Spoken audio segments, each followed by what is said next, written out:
열왕기상 18장 17절부터 마지막 24절까지 오늘은 저와 함께 같이 한 목소리로 17절부터 24절까지 말씀을 같이 보시겠습니다. 자, 17절부터 같이 읽습니다. 시작. 이 일들 뒤에 열왕기상 17장 18절 17절 열왕기상 17장 17절부터 24절까지 됐어요? 같이 읽습니다. 시작.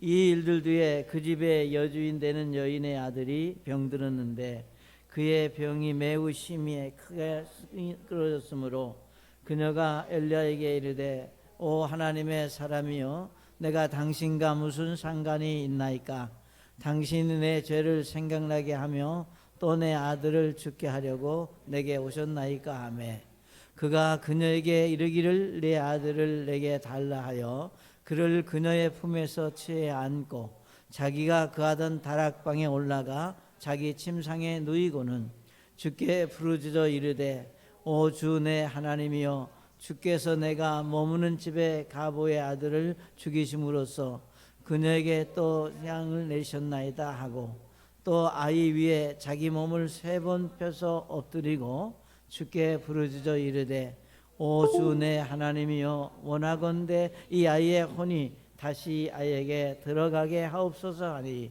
주께서 엘리야의 목소리를 들으셨더라.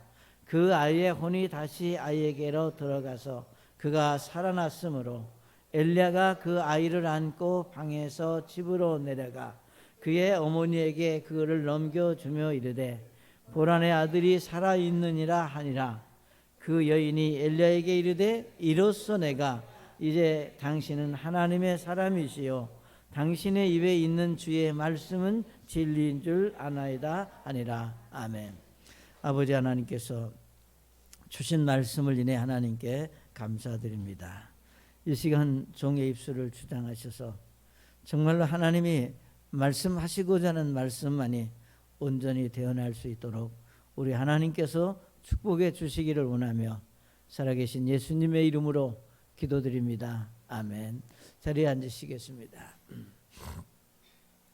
여러분 이제 우리 잘 아시는 대로 17장 초반에 하나님은 엘리야를 그린 시냇가로 이제 보내셨고 그리고 이제 시내에 물이 마르니까 다시 이제 그 시돈의 사르밧 가부의 집으로 이제 엘리야를 보내게 됩니다. 그래서 엘리야는 이제 시돈에서 하나님의 놀라운 기적을 체험했는데 여러분이 잘 아시는 대로 그것은 이제 그 가부가 이제 마지막 자기 아들과 함께 먹고 이제 마지막으로 이제 그 음식을 준비한 그것을 이제 내게 달라. 그러면 하나님께서 가루의 통과 기름의 병이 마르지 않도록 축복하실 것이라고 말씀을 하셨습니다. 그래서 정말로 하나님의 이제 은혜로 여러분이 아시는 대로 엘리야에게 이런 축복이 이제 임하게 됩니다. 그래서 잘 아시는 대로 여기 말씀하신 대로 그 가루의 통과 이제 병이 마르지 않도록 이제 비가 내릴 때까지 그 엘리야가 그곳에 거할 수 있었습니다. 여기 우리 이제 14절에 보시면 이스라엘의 하나님께서 이같이 말씀하시기를 주가 비를 땅에 내리는 날까지 가루통에 고갈되지 아니하고 기름병이 마르지 아니하리라 하시니라 하니라 그랬습니다. 실제로 이 말씀대로 그런 기적이 일어나서 엘리야가 그 가부의 집에서 평안하게 이제 거할 수 있었습니다. 자, 그런데 문제는 이제 우리 16절에 보시면 이제 주께서 엘리야를 통하여 친히 하신 말씀대로 이제 우리 그 가루의 통이 고갈되지 아니하고 기름의 병이 마르지 아니했습니다. 이 도저히 우리 사람의 생각으로는 있을 수 없는 일인데 지금 여기 엘리야와 그 여인은 이런 하나님의 참 기적 같은 은혜를 여기 맛보고 그들이 참 그들에게 그런 복이 있음을 우리가 볼 수 있습니다. 그런데 이제 여기 17절로 넘어가면서 이 일 뒤에 그랬습니다. 그런 하나님의 놀라운 기적이 일어난 뒤에 무슨 일이 있는가 하면은 이제 그 주인의 아들이 죽게 됩니다. 물론 여러분이 잘 아시는 대로 성경에서 말씀하시기를 그 여인의 아들이 병들었는데 그의 병이 매우 심하여 그가 숨이 끊어졌다 그랬습니다. 그러니까 무엇이 원인이 있든지 왜 이러는지 우리가 전혀 말하지 않고 단순히 이 여인이 이제 죽게 되고, 그리고 아들의 죽음 앞에 여인이 고백을 우리 엘리야에게 고백하기를 18절에 보시면 그녀가 엘리야에게 이르되 오 하나님의 사람이여 내가 당신과 무슨 상관이 있나이까? 당신이 내 죄를 생각나게 하며 또 내 아들을 죽게 하려고 내게 오셨나이까? 라고 여기 엘리야에게 와서 원망스럽게 말하고 있는 모습을 볼 수 있습니다. 자, 우리는 이 말씀을 잘 보시면 정말 엘리야가 얼마나 참 극한 상황 속에서, 예를 들면 자기를 위해서 이제 빵을 굽고 이제 음식을 제공한 그 여인, 그리고 하나밖에 없는 그 아들이 이제 죽게 되고, 그 여인이 이제 자기에게 찾아와서 여기에 말씀하신 그대로 왜 당신이 내 집에 왔으므로 내 아들을 죽게 했냐고 원망하는 모습 앞에 얼마나 난감했겠나 하는 걸 우리가 생각해 볼 수 있습니다.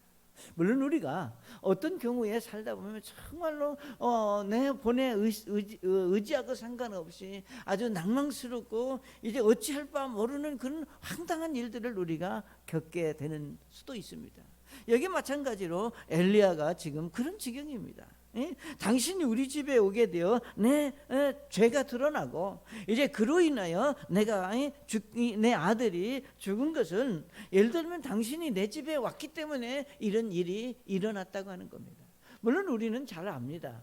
예를 들면 엘리야가 그 집에 가고 싶어서 간 것도 아니고 하나님께서 그 집으로 가라고 해서 갔고 엘리야는 말씀에 순종해서 그 집에 간 것이지, 이제 엘리야 때문에 그 아들이 죽지는 않았다고 하는 우리가 알지만, 그 여인이 자기에게 말하는 그 말을 듣는 엘리야의 심정은 몹시 난감했다 하는 걸 우리가 상상할 수 있습니다. 자, 그러면 이제 문제는 우리가 이런 엘리야의 이런 모습을 통해서 우리에게 무엇을 하나님이 가르치시기를 원하고, 이제 엘리야가 이 난감한 상황 속에서 어떻게 믿는 사람으로서 이 문제를 해결하는 믿음의 모습들을 우리가 볼 수 있다고 하는 겁니다. 이게 단순히 예를 들면 하나님께서 예를 들면 뭐 가루의 통이, 기름병이, 그 다음에 이제 물론 이 죽었던 이 아들이 살아나는 많은 이런 일들이 과연 우리를 통해서 우리의 삶의 현장에서 우리가 배울 수 있는 교훈이 무엇일까? 이걸 우리는 그것들을 우리가 생각할 수 있어야 합니다. 자, 그래서 우리는 이 말씀 속에서 엘리야가 그런 황당한 일을 겪으면서 과연 어떻게 이 문제를 처리하는 것을 보게 됩니다. 첫째로 그는 이렇게 말씀을 했습니다. 여기 19절에 보시면 그가 그녀에게 이르기를 내 아들을 내게 달라 하여 그를 그녀의 품에서 취해 안고 자기가 거하던 다락방에 올라가 자기 침상에 누이고 주께 부르짖어 이르되 오 주 내 하나님이여 주께서 내가 머무는 집에 가보의 아들을 죽이셨으므로 그녀에게 또 재앙을 내리셨나이까 하고 그 아이 위에 자기 몸을 3번 펴서 엎드리고 주께 부르짖어 이르되 오 주여 하나님이여 원하건대 이 아이의 혼이 다시 아이에게 들어가게 하옵소서 하니라고 말씀했습니다. 이 말씀에서 우리가 볼 수 있는 것은 이제 그가 엎드려서 주께 부르짖었다고 하는 말씀. 여기 우리 20절에 보시면 이제 주께 부르짖어 이르되 오 하나님이여 내가 머무는 이 집의 아이를 왜 하나님 그 아이가 죽었는데 이 아이를 다시 살려달라고 그 하나님 앞에 기도하는 모습을 우리가 말씀에서 볼 수 있습니다. 사랑하는 여러분, 오늘 우리는 이 말씀에서 우리가 황당한 일, 정말 우리의 삶 속에 우리가 전혀 생각하지 못한 어떤 일을 만났을 때 우리가 어떻게 제일 먼저 문제를 풀기 시작해야 되느냐, 그것은 바로 하나님 앞에 기도하는 것으로부터 시작할 수 있어야 된다고 하는 겁니다. 그러니까 예를 들면 원인이 어디 있든 우리가 아들을 잃은 부모의 슬픔과 아픔은 그 누구보다도 그 무엇으로도 보상받을 수 없는 일이라고 한 걸 우리는 너무나 잘 알고 있습니다. 정말로 이 여인이 예를 들면 보상받을 수 있는 길이 있다면 그 죽었던 아이가 다시 살아오는 일밖에 없습니다. 그러니까 사실은 여기서 말하는 내 아들을 죽게 하려고 내 집에 오셨나이다 오셨느냐고 하는 그 말은 엘리야에게 있어서는 정말로 엄청난 고통이요 아픔이었다고 하는 것을 우리가 생각하면서, 그러나 여러분 아시는 대로 사람들은 보통 이런 황당한 일을 당하면 물론 모든 사람이 다 그렇지는, 엘리야와 같은 그런 심정은 아닐 겁니다. 예를 들면 그 여인이 말할 때 이 엘리야가 뭐 그 여인에게 왜 그 원인을 내게 돌리느냐 말하고 얼마든지 뭐 말할 수도 있고 불평할 수도 있고 아니면 그냥 그 집에서 나가서 다른 데도 갈 수 있겠고 다양한 방법이 있었겠지만 그는 그 죽은 아이를 품에 안고 자기가 거처하는 다락으로 올라가서 하나님 앞에 기도하는 것을 우리가 말씀에서 볼 수 있습니다. 사랑하는 여러분, 엘리야는 이 상황에서 자기의 감정대로 생각하는 것이 아니라 아들을 잃은 여인의 마음을 헤아리고, 정말로 우리가 하나님을 믿는 사람들이 이 황당한 일을 당할 때 과연 어떤 행동을 하는 것이 하나님 앞에 옳은지를 저와 여러분에게 가르쳐 주고 있습니다. 그래서 여기 말씀하시기를 그가 주께 부르짖어 이르되, 우리 21절에도 3번씩 엎드려 주께 부르짖어 이르되 하나님이여 원하건대 이 아이를 다시 이 아이의 혼을 다시 아이에게 들어가게 하옵소라고 기도하는 모습을 볼 수 있습니다. 이는 우리는 이 말씀 속에서 우리가 하나님을 믿는, 즉 우리가 구원받은 그리스도인들의 삶 속에서 우리가 중요한 사실은, 그러니까 저와 여러분의 신앙생활 속에서 우리가 다양한 일들을 만나지만 우리에게 소중한 것은 우리가 어떤 문제를 만났느냐고 하는 것이 중요한 것이 아니라 그 문제를 만났을 때 우리가 믿는 사람으로서 그 문제를 어떻게 접근하고 어떻게 해결하기 원하는지가 우리에게도 소중하고 귀하다고 하는 것을 우리가 생각할 수 있어야 됩니다. 그러니까 이것은 우리가 어떤 사람이든지 우리가 각도는 다르지만 문제는 만납니다. 어려움을 만나게 되고 힘든 일을 만나게 되고 우리가 경우에 따라서는 억울한 누명도 쓰게 되고 우리가 모함도 당하게 되고 우리가 다양한 인간관계 속에서 일들을 만날 때 우리가 그 만날 때마다 우리가 취할 수 있는 가장 최선의 방법은 뭔가 하나님 앞에 엎드려 왜 하나님 이런 일들이 일어났는지, 이 원인이 어디에 있는지, 이걸 어떻게 해결해야 되는지 하나님 지혜를 주시고 가르쳐 주시고 해결해 달라고 하나님 앞에 엎드릴 수 있는 믿음이 우리에게 필요하다고 하는 겁니다. 그러니까 여기 엘리야가 주께 엎드려 주님 앞에 이제 부르짖기를 이 아이를 살려달라고 그랬습니다. 사랑하는 여러분, 여러분의 삶 속에서 일어나는 모든 일들은 우리가 분명하게 말할 수 있는 것은 하나님이 아시고, 그러니까 하나님이 모르시는 가운데 우리에게 그런 일이 일어나지 않는다고 하는 겁니다. 여기 우리가 아는 대로 이 여인의 아들이 죽은 것도 하나님이 전혀 모르는 일이 아니라 하나님이 아신다고 하는 겁니다.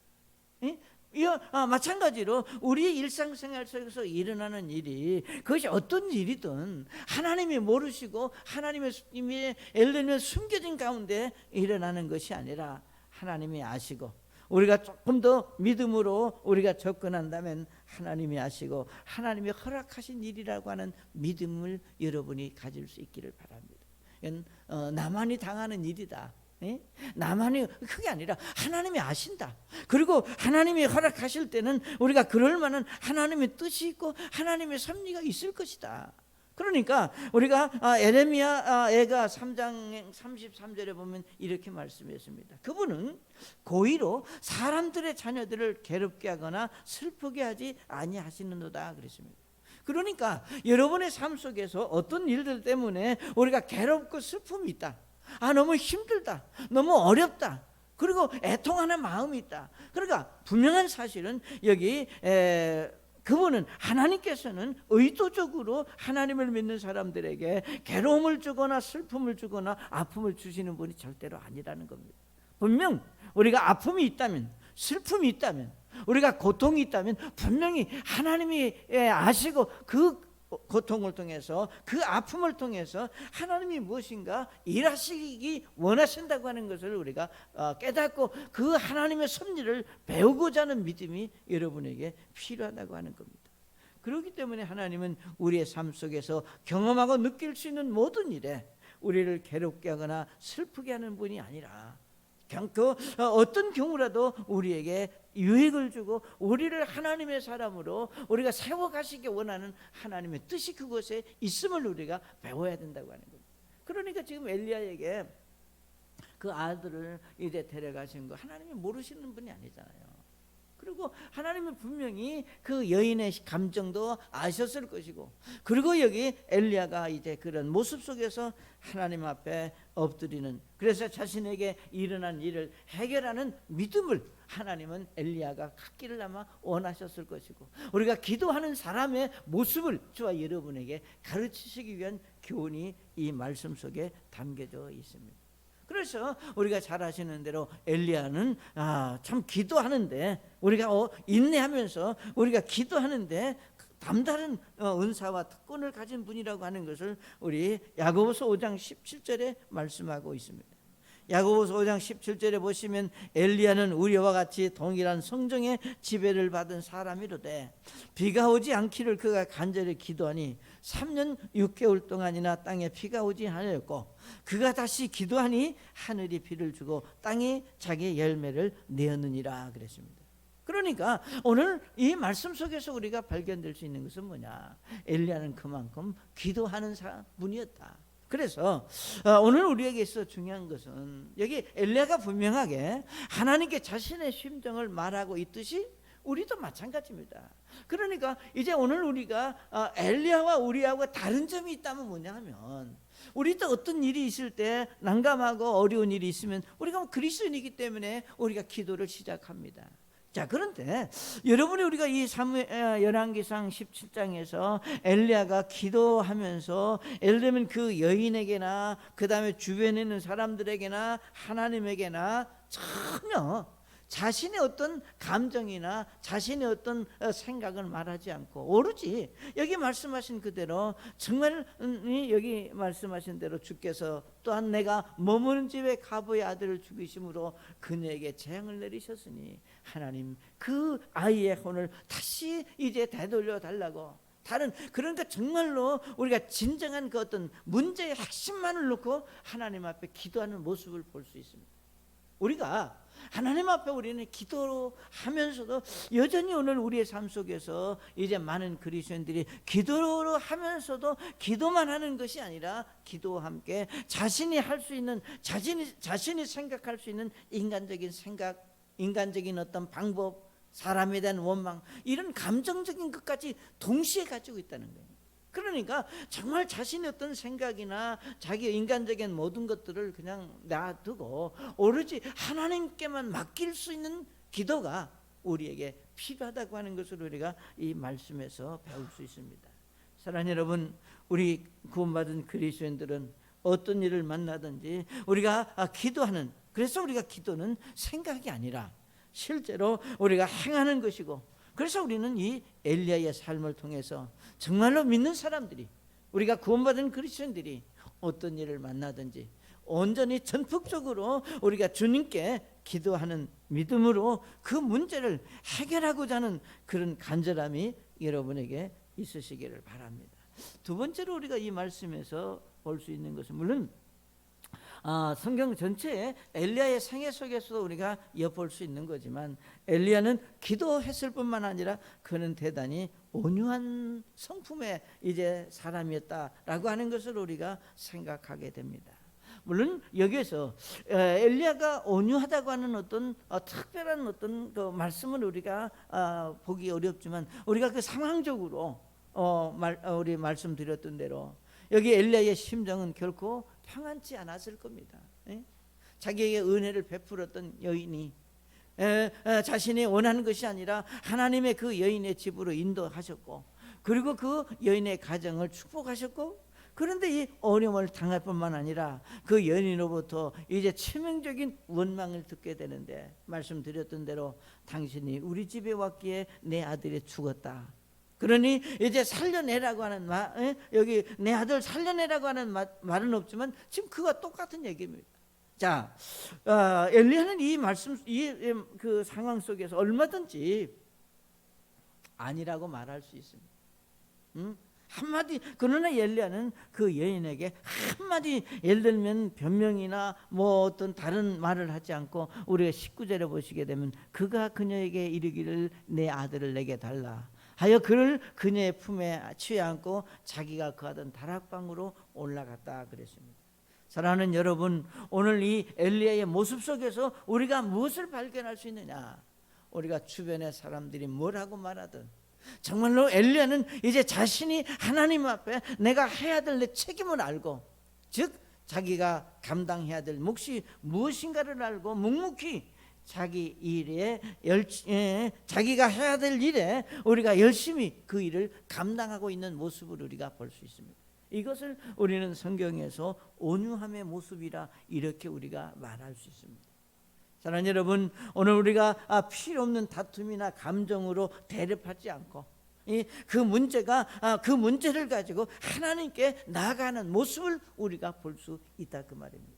그러니까 말씀을 드렸지만 오늘 많은 구원받은 그리스도인들이, 믿음의 사람들이 우리가 기도는 하면서 우리는 기도와 함께 항상 무엇이 같이 가느냐? 아까 말씀드렸던 대로 우리의 감정이 같이 간다고 하는 겁니다. 그러니까 하나님 앞에 기도도 하고, 예를 들면 내 마음속에 이제 감정적인 어떤 부분도 인간관계 속에서, 관계 속에서 사람들과 환경과 이런 모든 부분들에 우리가 감정이 혼란한 가운데서도 역시 이제 그리스도인이기 때문에 기도하는 그런 모습으로 우리가 보여지는데, 그러나 우리가 성경은 우리 하나님 앞에 온유함이라고 하는 것은 곧 여러분이 아시는 대로 우리가 예수님의 마음입니다.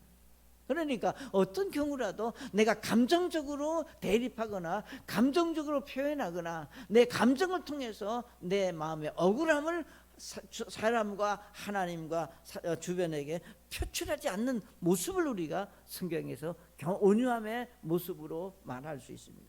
그래서 여러분이 잘 아시는 대로 예수님은 마태복음 11장 29절과 30절에 뭐라고 그랬습니까? 나는 마음이 온유하고 겸손하다 그랬습니다. 여러분이 잘 아시는 대로 예수님의 생애 속에서 예수님은 어떤 경우라도 사람들이 뭐라고 말하든 어떤 비난과 핍박을 하든 예수님은 그 핍박하고 자신에게 대하는 모든 사람들에게 그저 하나님의 섭리로 받아들이고 인정하고 수용했지, 자신의 감정을 표출해서 감정을 표현하고 억울하고 분하고 이런 표현을 써가면서 대립하거나 상대하지 않은 것을 우리가 예수님의 생애 속에서 발견할 수 있습니다. 예수님도, 우리가 여기 엘리야도 우리와 성정이 이제 같은 사람입니다. 여러분이 잘 아시는 대로 예수님도 근본은 하나님이시지만 우리가 육신을 입고 이 땅에 오셨기 때문에 우리가 감정적인, 그러니까 예수님도 슬픔도 아시고 애통도 아시고 시장한 것도 아시고 우리가 똑같은 감성을 가지셨지만 그분이 근본이 하나님이셨고 그분의 마음에 온유함이 있었기 때문에 어떤 경우라도 감정적으로 대립하는 모습을 우리가 성경에서 볼 수 없다고 하는 겁니다. 자, 그렇기 때문에 예수님은 나는 마음이 온유하고 겸손하니 너희는 너 위에 내 멍에를 메고 내게 배워라. 그리하면 너희 혼에 위하는 안식을 얻을 것이고 내 멍에는 씻고 내 짐은 가볍다고 말씀을 했습니다. 사랑하는 여러분, 우리는 예수님의 겸손함이, 즉 우리가 구약 성경에서 우리가 엘리야가 그 여인의 얘기를 들으면서도 묵묵히 자기 길을 갔듯이 우리가 예수님이 정말 여러분이 잘 아시는 대로 그런 다양한 이제 그 핍박과 어려움 속에서도, 예를 들면 이제 정말 그 십자가를 지고 골고다에 오르는 그런 모습 속에서 사람들이 어떻게 말하든 예수님은 당신이 가셔야 될, 감당해야 될 일들을 감당하기 위해서 정말 묵묵히 그분의 길을 걸으신 것을 우리가 성경에서 볼 수 있습니다. 그래서 마땅히 하나님의 사람들은, 그러니까 우리가 하나님의 말씀 속에서 우리가 하나님의 사람들에게 필요한 것은 바로 하나님께서 구원받은 그리스도인들이 가져야 할 성품을 우리가 다양하게 말씀하시면서 그 중에 뭘 말씀했느냐?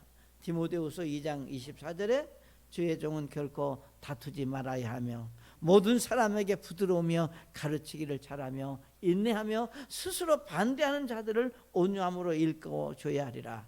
혹시 하나님께서 그들에게 회개를 허락하사 진리를 인정하게 하시리니 그랬습니다. 여기서 말하기를 주의 종이라 그랬는데 우리가 하나님의 사람들은 그러니까 우리가 목사들만을 하시는 말씀이 아니라 모든 그리스도인들에게는 이런 온유함과 이런 감정을 스스로 다스릴 수 있는 그런 심령이 우리에게 필요하다고 하는 걸 말씀하고 있습니다.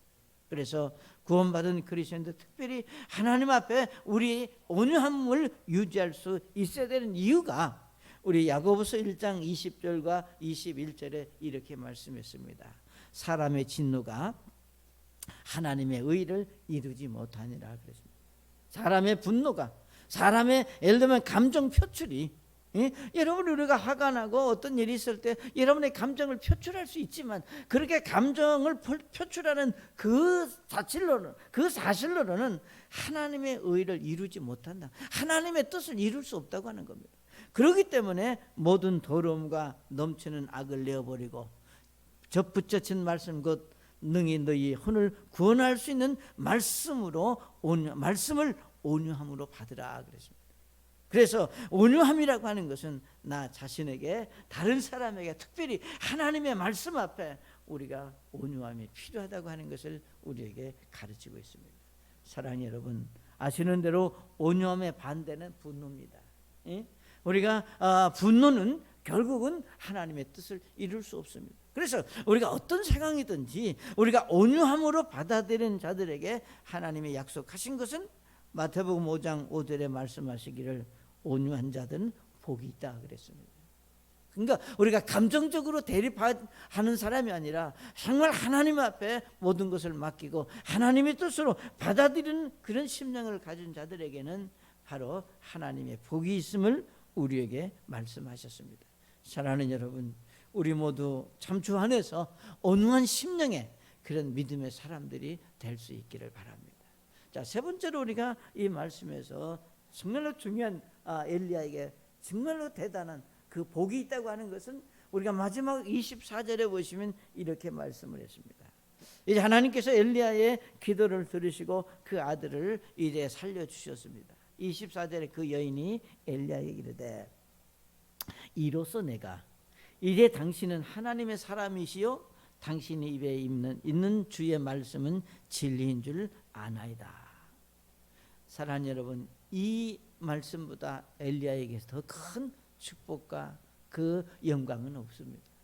엘리야에게 당신은 정말로 하나님의 사람입니다. 그리고 당신이 입에 있는 주의 말씀은 정말로 진리인 것을 내가 믿는다라고 하는 그 여인의 고백이 엘리야에게 얼마나 놀라운 축복이요 기쁨이었나 하는 걸 우리가 이 말씀에서 볼 수 있습니다. 그러니까 우리는 이 말씀을 여러분이 한번 생각해 보세요. 오늘 많은 이제 하나님의 사람들이 우리가 하나님의 말씀대로 산다고 하지만 우리가 말씀대로 산다고 말은 하는데 우리가 세상 사람들로부터 결국은 정말 인정을 받거나 어떤 그 우리의 어떤 위치에 대해서 우리 자신에 대해서 존중을 받는, 그러니까 그리스도인이라고 하는 것 때문에 우리가 존경을 받고 사랑을 받고 인정을 받는 그런 시대가 아니라는 겁니다. 또 그럴 수 있는 것도 아니고, 그러니까 여기 그 여인이, 물론 그 여인이 이제 엘리야가 기도해서 자기 아들을 살려줬기 때문에 그런 고백을 한다고 그렇게 우리가 말할 수 있는, 어느 하나의 사건만 가지고 말하는 것이 아니라 우리가 처음부터 엘리야를 만났을 때 그 여인이 엘리야를 통해서 얻었던 여러 가지 교훈들과 그가 말씀했던 그 말씀대로 이루어졌던 것들, 그러니까 예를 들면 엘리야가 네가 음식을 나게 준다면 이제 가루의 이 통에 가루와 기름의 그 병의 기름이 마르지 않을 것이다. 그러니까 실제로 그렇게 됐거든요. 그리고 엘리야가 기도하니까 그 아이가 돌아왔습니다.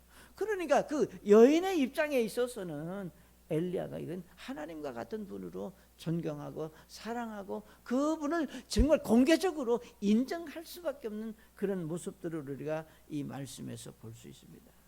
사랑하는 여러분, 믿음의 사람들이 내 주변의 사람들에게 믿는 사람으로서 인정받는다고 하는 사실은 대단히 놀라운 축복이고 특권입니다. 그리고 결코 우리가 쉬운 일이 아니라고 하는 것을 우리는 너무나 잘 알고 있습니다. 왜 내 주변에 있는 사람들에게 우리의 신앙이 인정받을 수 없느냐? 우리 성경은 분명히 말씀했습니다. 마태복음 13장 57절에 예수님께서 그들에게 이르시되 우리가 대언자가 자기 고향과 자기 집 외에서는 존경받지 못하는 일이 없느니라 그랬어요. 그러니까 우리가 정말로 예수님께서 말씀하시기를 하나님 자기 고향과 자기 집 사람들에게는 존경을 못 받는다. 왜? 나를 알기 때문에. 그러니까 마태복음 13장 58절에도 그들이 믿지 아니함으로 거기서 능력 있는 들을 많이 행하지 아니하셨다 그랬는데, 중요한 것은 엘리야가 인정받을 수 있던 것은 비단 말씀드렸던 대로 아들을 살려주었기 때문이 아니라 그와 함께하면서 그가 행하는 모든 일들을 말씀드렸던 대로 종합한 후에 내린 결론입니다. 오늘 우리는 내 주변에 많은 사람들이 우리를 지켜보고 있습니다. 그가 믿는 사람도 있고 믿지 않는 사람도 있고 가족들도 있고 직장의 동료들도 있고 이웃들도 있습니다. 그렇기 때문에 내 주변에 있는 사람들이 과연 나를 어떻게 보고 있느냐, 나를 어떤 사람으로 인정하고 있느냐고 하는 것은 대단히 중요하다고 하는 겁니다. 여러분, 마태복음 10장 34절에 예수님이 이렇게 말씀하셨습니다. 내가 땅에 화평을 보내러 온 줄로 생각하지 말라. 나는 화평이 아니라 검을 보내러 왔노라. 사람이 자기 아버지를, 딸이 자기 어머니를, 며느리가 자기 시어머니를 대적하여 불화하게 하려고 내가 왔나니 사람의 원수가 자기 집안 사람들이라 그랬습니다. 이 말씀의 우리가 의미는 뭡니까? 우리가 한 가정에 한 구원받은 그리스도인이 우리가 가족들에게 하나님의 말씀을 전하고 복음을 전하려고 하면은 결국은 복음을 전하는 과정 속에서 서로 불화하고 서로 의견 충돌이 있고, 복음 하나님의 말씀이니까 말씀을 거역하는 자들과 불협화음이 일어나게 되고, 결국은 우리의 삶에 여기 사람의 자기 원수가 자기 집안 식구라고 그러는데 한 집에서 살고 있는 나를 잘 아는 사람이 내 신앙을 인정하기가 어렵다고 하는 것을 우리에게 강조하고 있는 겁니다. 사랑하는 여러분, 그렇지만 여기 엘리야는 그 여인으로부터 당신이야말로 정말로 하나님의 사람이요, 당신 입에 있는 주의 말씀은 진리인 것을 내가 안다 라고 하는 이런 믿음의 고백이 오늘 저와 여러분에게 무엇을 말하고 있는지를 우리가 한번 좀 생각해 볼 수 있는, 정말로 나는 나로부터 시작해서 내 주변에 있는 사람들에게 나에 대해서 뭐라고 말하느냐, 나에 대해서 어떤 평가를 내리고 있느냐라고 하는 것은 대단히 중요하다고 하는 겁니다. 그것은 결국은 우리가 하나님께서도 이제 주변 사람들이 나를 어떻게 보는 것과 마찬가지로 나 자신도 하나님이 그렇게 보고 계신다고 하는 겁니다. 그래서 우리는 내 주변에 있는 사람들에게 우리가 일부러 잘 보이기 위해서 우리가 인간적인 육신적인 것으로 아부하고 잘 보이기 위해서 뭘 어떻게 하라고 하는 것이 아니라 그리스도 안에 숨은 사랑, 그리스도인의 정말로 믿음의 능력이 우리를 통해서 다른 사람에게 영향을 끼칠 수 있는 그런 믿음의 사람으로 우리가 하나님 앞에 서지 않으면 우리는 아무리 시간이 지나도 아무리 우리가 애를 써도 내 주변에 있는 사람들에게 신앙인으로서 우리의 믿음을, 내 입에 있는 하나님의 말씀이 하나님의 진리의 말씀으로 인정받기는 어렵다고 하는 겁니다. 그래서 우리는 정말로 나 자신을 돌아보고 살필 수 있는 그런 겸손함이 여러분의 심령 가운데 있으시기를 바랍니다. 우리 기도하겠습니다. 아버지 하나님, 참 엘리야의 그 믿음의 모습을 통해서 오늘 우리 자신들을 보게 됩니다. 하나님, 우리의 연약함을 아시고 우리의 참 믿음 없는 부분들을 주님이 이제 참 보시고 우리가 하나님의 사람으로 설 수 있는 그런 은혜를 이 시간 허락해 주시기를 원하며 예수님의 이름으로 기도드립니다. 아멘. 우리 찬송하시겠습니다.